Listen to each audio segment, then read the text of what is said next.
Coming in at number 19 on our list is Crown from Samsung Galaxy. This guy has a bit of a spread from rankings. I have him 19, which is his aggregate ranking. Deficio has him at 15th. Spawn has him at 26th. Let's start with the high-ranking Deficio. Yeah. Why do you have him at 15? Well, first of all, because I'm the positive guy, I'm not the hater like Spawn who puts him outside of the top 20. This guy, if you look at just the summer split for Samsung, absolutely fantastic to watch him play. Mechanically, he's one of the most gifted players in the world, honestly, not just for mid laners, but just overall. This guy plays so much solo queue, so much practice. He just gets better and better and better. If you look at every single split he's played for Samsung, he's just gotten better over time. This split specifically, the team's damage, like percent damage, he deals 32% of that. That's the highest of any player in LCK. Like, he just carries that team into playoffs. Okay, in playoffs they lose to KT, and then obviously have to face them again in regionals, where he had some good games and some bad games. So I think there's some inconsistency issues, which is why I can see people ranking him lower. But I think this guy is so good mechanically that he will actually challenge every single mid laner at this tournament. He will beat most of them.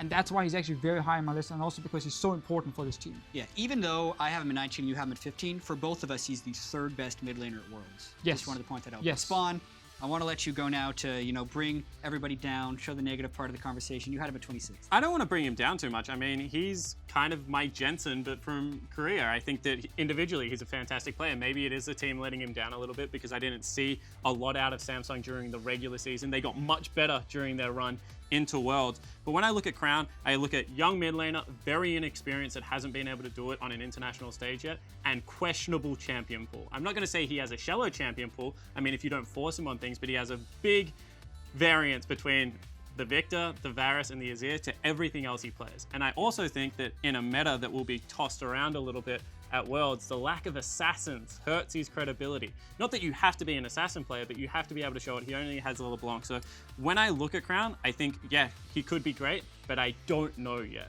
And this is what makes it so hard for me to rank him, right? 18 Victor games, next closest was 6. Unproven on the international scene, but really good regular season numbers as far as his CS differential. It was around 5. His damage percentage, as you said, was incredibly high in the regular season. But then I watched the regional qualifiers, and he loses both sides of the Lissandra Zillion matchup, and then he also got 3-0'd by KT in the playoffs, along with the rest of the team, right? Like, there's so much variance on this guy, and the people that are close to him, they know how hard he practices. When the rest of Samsung took a quick break after the end of the regular season, he stayed in the team house alone, practicing over and over and over again, just to continue to grind because he's so excited to show himself on the international stage. But he's unproven, so I couldn't necessarily move him higher than this. Well, again, I agree on some of the inconsistent points here, especially against KT, in the regional qualifier. But if you ignore those 2 games where he lost, the mirror match, you look at the games he played before that, especially like one of his Victor games. Yes, it is his signature pick. One of the 18 Victor games. One of the many, many Victor games.